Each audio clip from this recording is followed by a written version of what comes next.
다윗은 사울에게 쫓기고 있습니다. 날마다 다윗을 잡기 위해서 군대를 보내 사울을 뒤쫓고 있기 때문에 다윗은 늘 불안할 수밖에 없고 또 위험한 나날을 보낼 수밖에 없었습니다. 오늘 본문은 다시 사울이 다윗을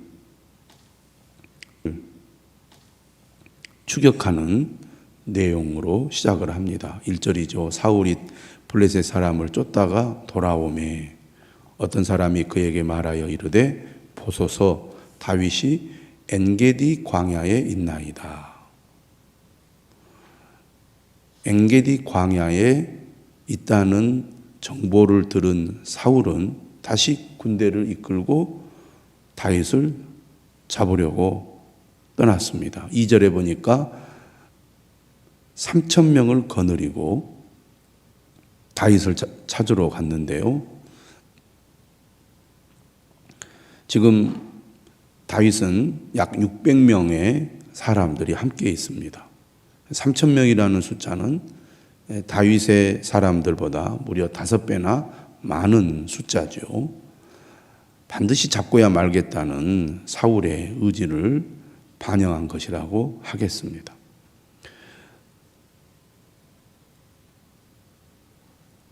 (3절에) 보면 이 엔게디 어느 굴에 이르게 되는데 사울은 전혀 조심성이 없이 뒤를 보러 굴 안으로 들어가게 됩니다. 뒤를 보러 들어갔다는 것은 그가 대변을 보러 들어갔다는 얘기죠. 날은 덥고 또 속은 불편하고 아마 급하게 동굴 안으로 들어가게 된 것 같습니다. 바깥은 밝고 동굴 안은 어둡기 때문에 갑자기 굴 안으로 들어갔을 때 동굴 안이 제대로 보이지 않았을 것입니다. 그런데 그 동굴 안에 누가 있었습니까? 다윗과 그의 일행들이 숨어 있었던 것이죠.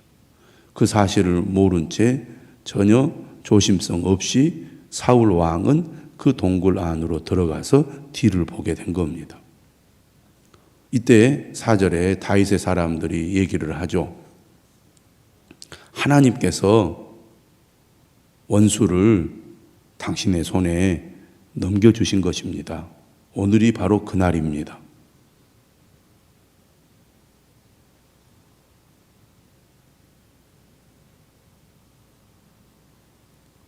그러자 다윗이 일어나서 사울의 겉옷자락을 가만히 뵙니다.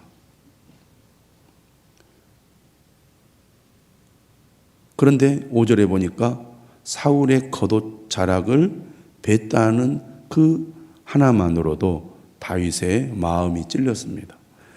고대 사회에서 겉옷자락을 베었다는 것은 종종 불충성과 반역을 상징하는데 기름 부음 받은 자를 그가 상대로 그의 겉옷자락을 베었다는 것으로 심한 죄책감을 느낀 것이죠. 그러니까 이렇게 얘기합니다. 6절에 내가 손을 들어 여호와의 기름 부음을 받은 내 주를 치는 것은 여호와께서 금하시는 것이니 그는 여호와의 기름 부음을 받은 자가 됨이니라. 이렇게 그가 말하고 자기 사람들을 향하여 이렇게 얘기하죠. 사울을 해하지 못한다라고 금했습니다. 그리고 이제 사울이 일어나 굴에서 나가 자기 길을 가게 되죠. 굴 안에서 지금 어떤 일이 일어났는지 굴 밖에 있는 이스라엘 군대에도 몰랐을 뿐만 아니라 굴 안으로 들어왔던 사울도 전혀 눈치를 채지 못했던 것이죠. 어떻게 보면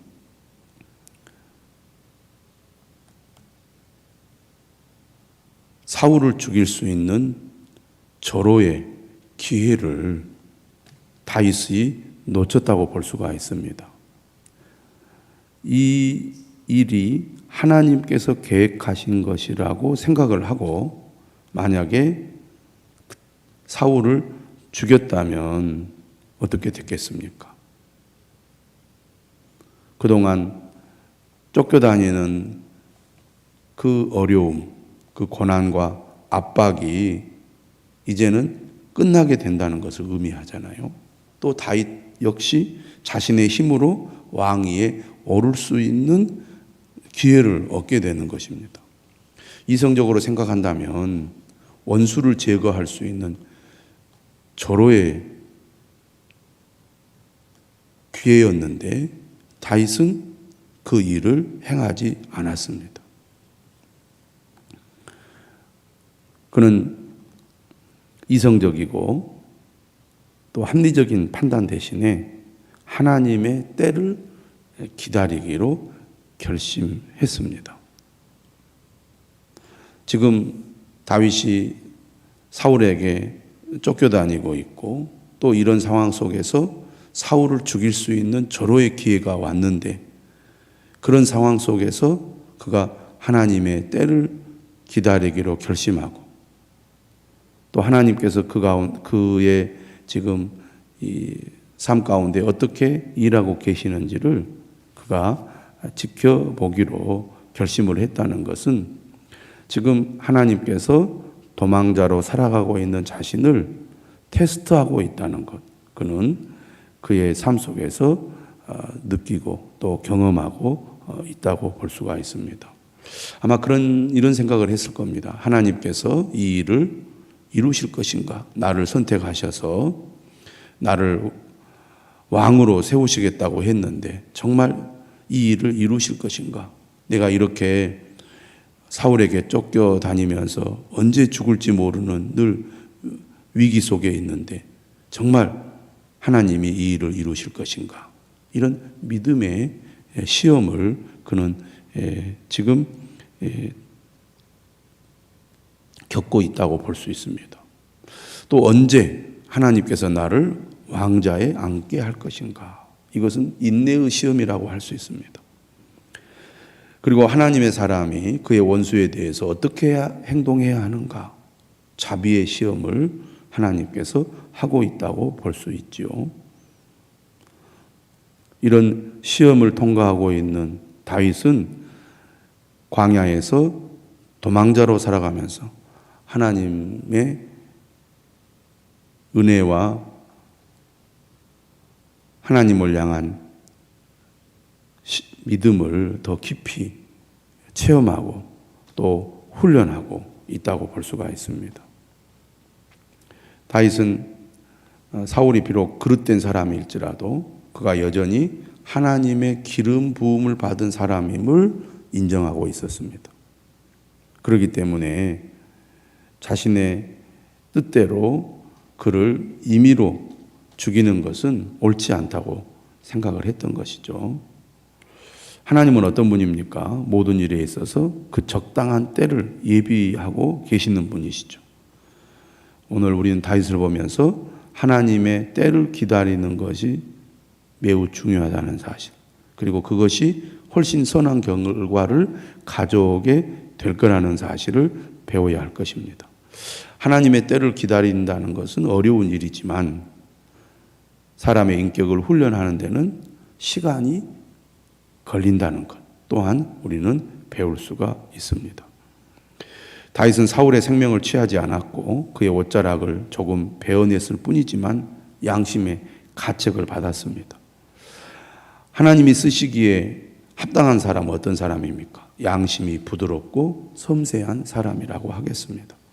디모데전서 4장 2절에도 후일에 믿음에서 떠나 악을 떠나는 자들을 가리켜 자기 양심이 화인을 맞아서 외식함으로 거짓말하는 자들이라고 말합니다.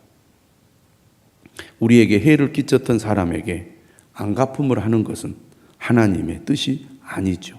그런데 우리가 살아가다 보면 그런 마음을 갖게 될 때가 많지 않습니까?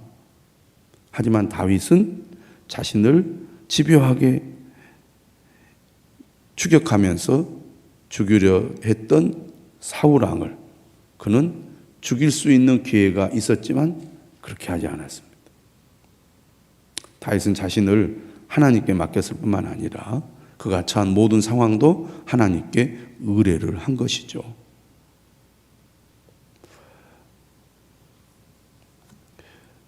8절입니다. 그 후에 다윗도 일어나 굴에서 나가 사울의 뒤에서 외치죠. 내 주 왕이여.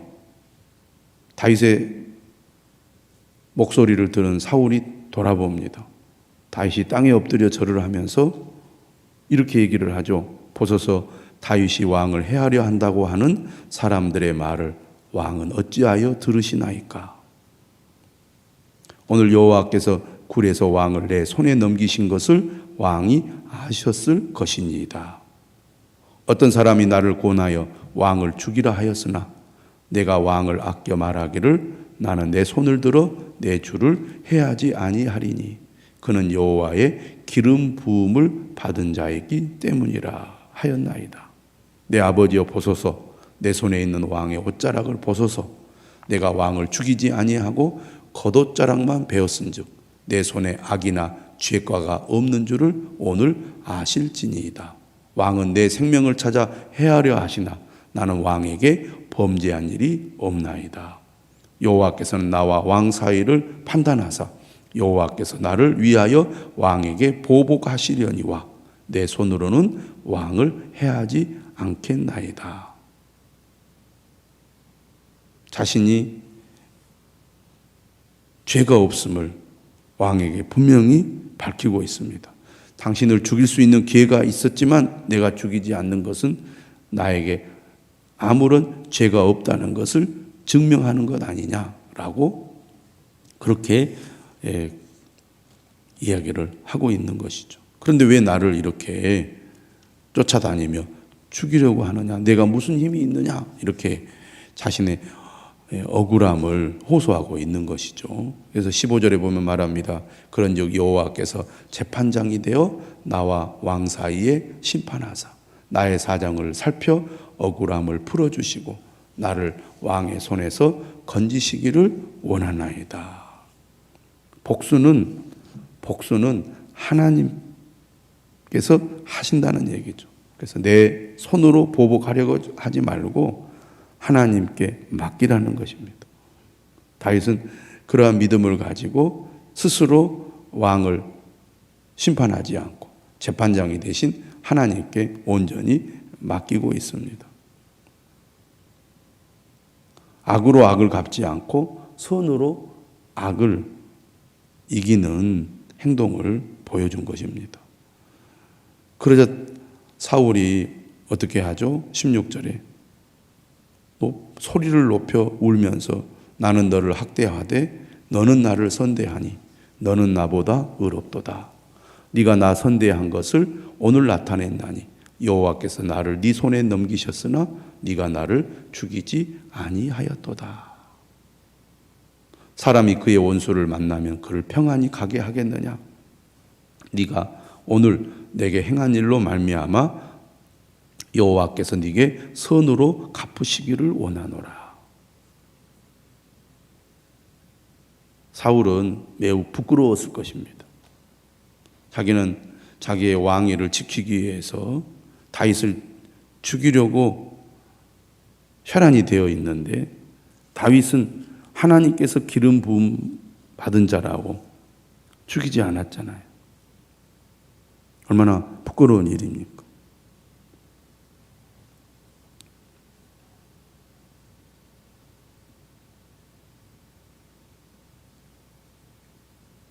이 10절에 이렇게 말합니다.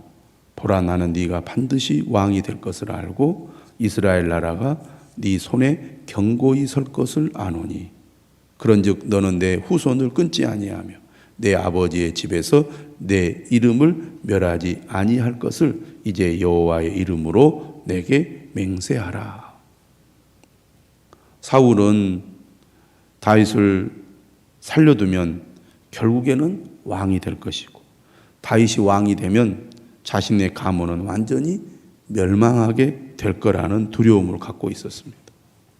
그래서 그에게 이제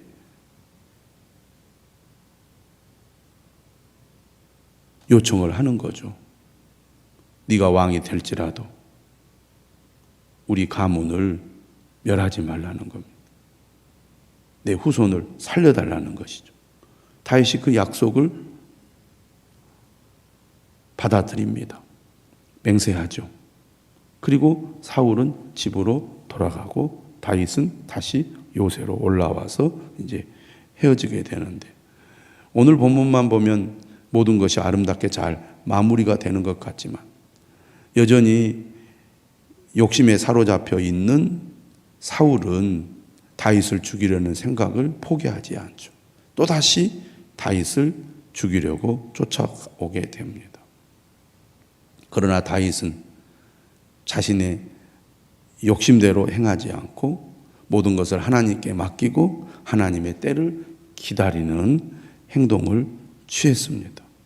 하나님은 이러한 다윗을 그의 마음에 합하게 여겼고, 다윗이 어디가게 여겼고, 다윗이 어디를 가든지 함께 하셨을 뿐만 아니라 그를 보호하시고 인도하시고 결국 하나님의 때에 그를 왕으로 세우시죠.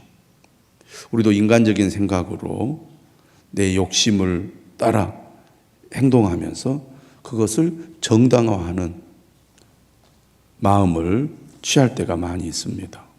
다윗처럼 자신의 판단 또 사람들의 이야기를 듣고 어떤 행동을 취하면서 이것이 하나님의 뜻이라고 합리화하는 사람이 아니라 하나님의 때를 기다리면서 하나님이 원하시는 것이 무엇인지를 들으면서 또 자신을 돌아보는 그런 사람이 되어야 할 것입니다. 그럴 때 하나님께서 다윗을 사용하시고 다윗을 인도해 주신 것처럼 우리의 삶에도 은혜를 베풀어 주실 줄 믿습니다. 기도하겠습니다.